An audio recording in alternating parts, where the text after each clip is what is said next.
story time of how I found out 5 minutes ago that I have been cheated on. So I met this boy in Thailand like 3 months ago, and from the first day that we met, we traveled together every single day for 3 weeks. So like his entire trip, I was with him. And then at the end of it, he was going back to Perth, and he was like, oh, do you want to move to Perth with me? And I was like, okay, that's kind of crazy because I live in London, but I do have family in Sydney. So I was like, okay, it's not that weird. Like, I'm Australian, so that's fine. Like, yeah, sure, I'll come to Perth with you. So I moved to Perth with him, and I'm living at his house for like 2 weeks, and like obviously everything's really good, like it was vibes. But he works in a job where he flies away and works 3 weeks like in the mines, and then he gets 1 week off. So I thought rather than me sitting in his house for 3 weeks and like waiting for him to come back, I would go visit my mum in Sydney. So I fly out to Sydney, and we are FaceTiming every single night, and he's like, oh, I really want to come visit you on my week off, so like I'm thinking of flying over to Sydney. And I was like, oh, okay, cool. And then, like, it was my birthday as well in that time frame, and, like, he sent flowers to my house and everything, which was really cute. And then he, like, came up with the idea. He's like, okay, rather than me coming to Sydney, why don't I just fly us both to Bali and pay for, like, a Bali trip for both of us for your birthday, and so I can see you, blah, blah, blah. And I was like, oh, my God, that is, like, amazing. Like, that's so nice of you. Like, yeah, let's do it.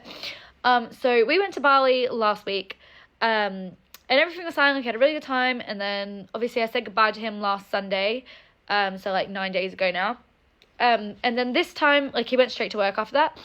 And then this time, like, he'd kind of been just, like, a little bit weird. Like, he's not been FaceTiming me every day. Like, he's been talking to me less. And I kind of messaged him today being like, oh, what's up? And he's like, oh, nothing. I've just had this thing on my mind that's really been stressing me out. Like, I'll FaceTime to you tonight. And I was like, okay, cool.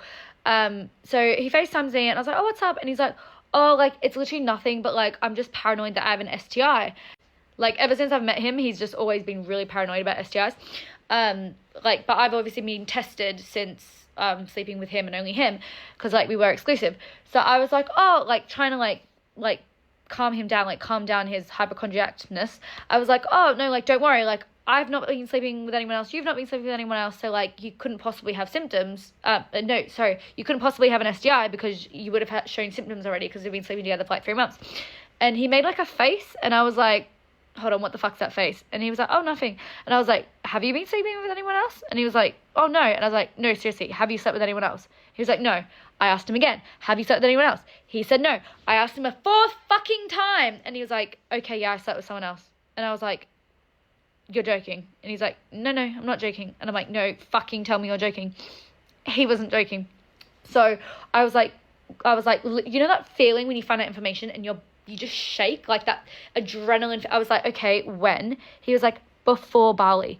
Because I was like, okay, maybe fair enough, like you were out drinking in Bali, because I went to bed earlier than he did every single night because I crash early. So I was like, oh, fair enough if you were really drunk and like you slept with someone else, like, I mean, still not okay, but he slept with someone else before Bali. He was at home for 2 days before the Bali trip. So he went from work, flew into his hometown in Perth, was at his house for 2 nights, literally 1.5 days, and slept with someone else, sober. Like, he wasn't out drinking. So I'm thinking it was either his ex or it was this girl that he was seeing before me, or even if it wasn't one of those two, it doesn't fucking matter. He did this completely sober, knowing he was going to see me in Bali for a week for my birthday 2 days later.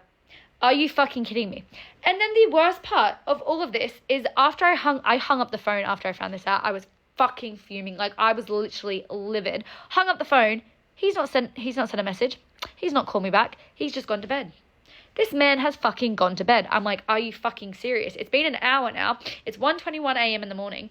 I'm fucking livid. I can't sleep now. I'm like, absolutely fuming. Also, one of his friends, the only other friend that I met in Perth that followed me, like his housemate, has unfollowed me, and it would have been in the last couple of days. So I'm like, okay, maybe he cheated on me and like it's been premeditated and he was going to end things anyway, like that's why he's being weird the past week. I was like, okay, that adds up. However, on this phone call tonight, 5 minutes prior to me, you know, discovering this cheating thing, he said that he was going to fly out to Sydney next week.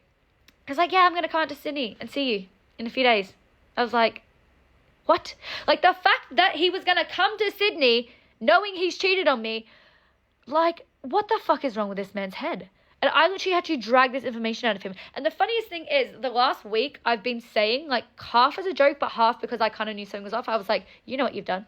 You know what you've done? You know how you sometimes do that? You're like, you know what you've done? Just, like, trying to, like, get any sort of secret out that isn't even there. I've been doing that. And he's like, why do you keep saying that? And I was like, I don't know, you know. And, like, I could tell. Like, I don't know. I'm a fucking girl. We know, we have intuition. I could fucking tell something was up, and I was right, and But anyways, I started off this video crying, and I've ended it in rage again. I'm literally going in between rage and crying because I just don't know how to fucking feel. I want to lay it all out on this man. I want to have a big screaming match and then never speak to him again because I need to let out all my frustrations. But it's fine. I've already unfollowed him, and if he never speaks to me again, then God forbid, because never, ever trust a ginger, ladies and gentlemen.